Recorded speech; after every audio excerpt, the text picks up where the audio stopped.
Okay, so hi guys.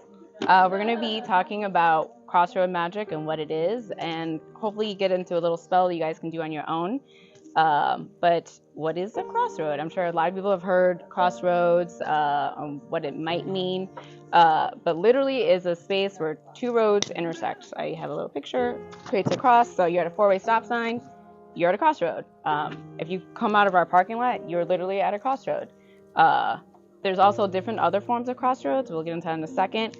But why is it important to magical use? It's one, historically throughout like the entire world, many cultures have used crossroad magic. It's a really good space to commune with spirits. The veil is really thin there. Because of its neutrality, it's a point where you have to make a decision. It's a neutral zone, like a liminal space, often avoid. So if you like go into the intersection of a four-way stop, you have a choice: either go forward, left, right, or you go backwards. And it's a really powerful way to increase your magic if you are having trouble making decisions on what you want to do in your life, which is a spell that we're going to work on. There are a lot of deities that are associated with the crossroads. I'm not going to get into all of them because there's plenty, but Hecate is one of them. She's definitely associated with the crossroads. If you work with her, she's very powerful in kind of moving you through life. In the West African tradition, Alegua, Papa Legua, he's called many different things, is also a very powerful deity. He's someone that I work with personally. Or you don't need to work with anybody, honestly. If you just want to communicate with spirits or figure out who your deity is, going to the crossroads is a really great place to do that. So different forms, because it is hard to, I'm not going to go stand in the middle of an intersection and leave my magic there. That's just not safe. But if you start looking around your surroundings, your environment, you'll see there's crossroads that happen in nature all the time. If you're hiking at a sidewalk, I personally use water magic a lot. So going to the lake, that crossroads between earth energy and water energy right on that shore is really powerful. Even doorways can be really good ways for crossroads. You say you go to church, you're leaving the public chaotic life and you enter into a church, you're in a sanctuary, like the whole environment changes. That's why it's really good to also protect your doorways, your entryways of your home, because you don't want to bring anything that you have in your public life into your personal space. Seasonally, so right now it's November, we're kind of, fall's not really done yet, maybe leaves are still falling, we're not into winter, so this is a really powerful time just naturally to kind of work on what you need to move on from or get blockages removed from. And mentally, I will say crossroads is a place in your life that you are stuck in. So either you don't know what to do, you got two jobs that you need to choose from. What is the most job that's going to be the most beneficial to you? Going to the crossroads will help you make the best choice. You're stuck between two lovers. Which guy do I really like? Going to the crossroads, doing an offering will allow the universe to show you which person is going to give you the best love or whatever it is you need. I honestly, a lot of people I say will go to crossroads because they feel stuck, like they're not making any movement forward, they don't know what to do, there's a lot of fear.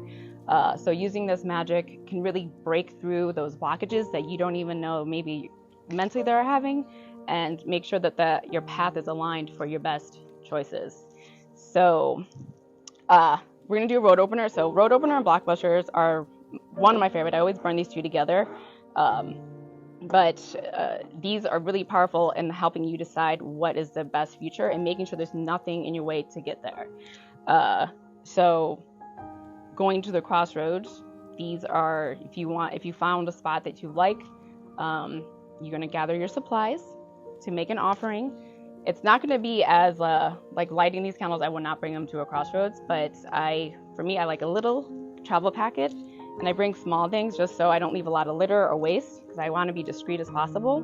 I want to make sure the place I choose is private or I have some seclusion there and I feel safe so I can sit down. So if it's like a park bench but you're kind of a little bit off weight, that's fine. I like to be also if there's trees by or anywhere there's plants. So when I leave my offerings, it's kind of being protected by the trees. I don't know, I just feel like trees have a lot of energy there. Before you go to the crossroads, so it's really important to take a spiritual bath. You want to enter into that space cleansed. So take your bath. You're going to bottle a little bit of your bath water. I did not bring that but I'm sure we all know how we can take a little jar, put that in your bag. Supplies. I like to have herbs, crystals, since I work with a deity, I'll bring my supplies, my offerings for him, and then a little cauldron or something so I can burn my petition paper. And just the intent of like, what is it I really want to move forward from? So for a road opener and a blockbuster, I have 3 crystals. I'm going to say this wrong. Lepidolite, I think it's called.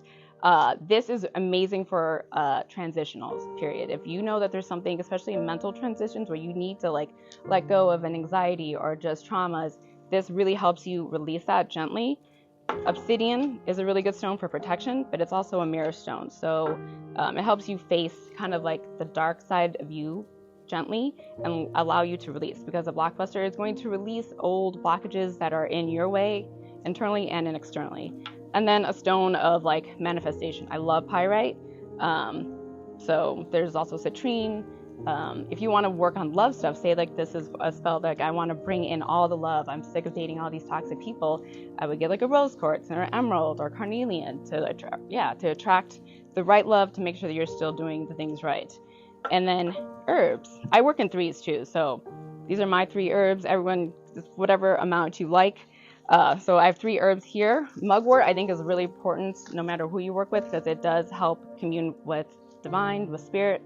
I have 2 protection herbs and a cleansing one, rosemary and juniper berries. Again, you can choose whatever you want. If you want to use sage, I didn't bring a charcoal, but you take a little charcoal to light this up. You write your petition. I like to write my petitions while I'm there, because I'm in that safe space and I'm really in the zone, just to really like get to what it is that I need. I want a better opportunity. I need a promotion. I need better love.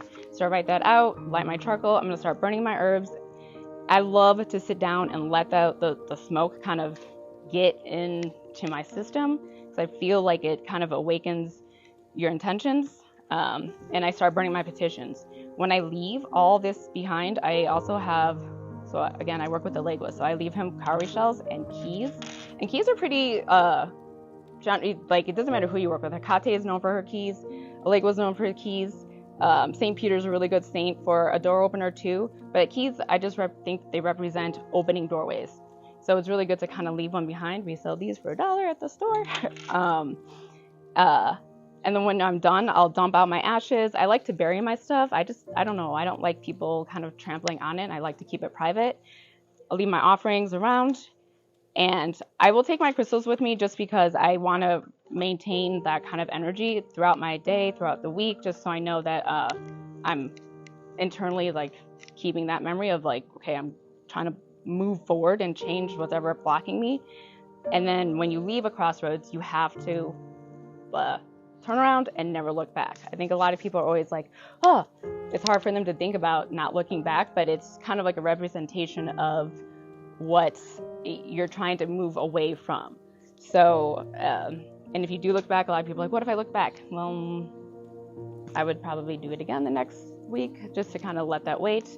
But yeah, this is my little spell for you guys. Do you have any questions?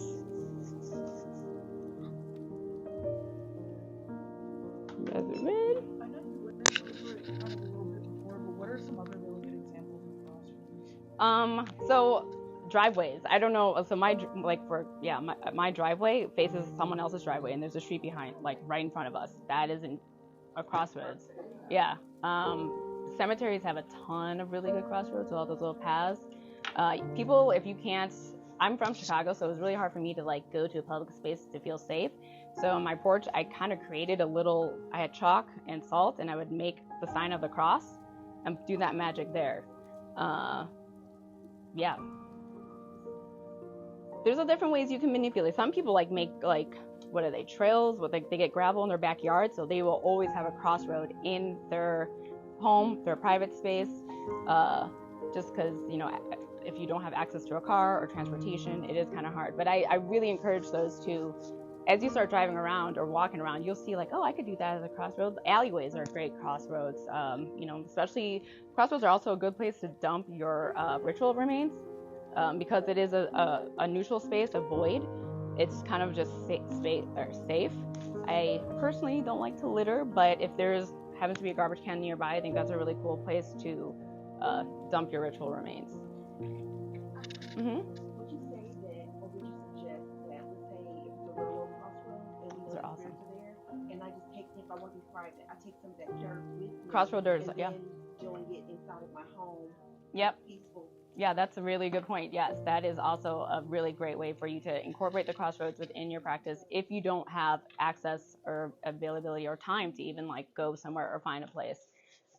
Because you have to feel safe. If you don't feel safe, or the vibe's going to be already wrong. So you want to make sure wherever you are, it is a sacred space. Crossroads are very powerful. They are sacred. So you can kind of choose how that looks. But railroads are really cool, and bridges are crossroads because you're going over and under.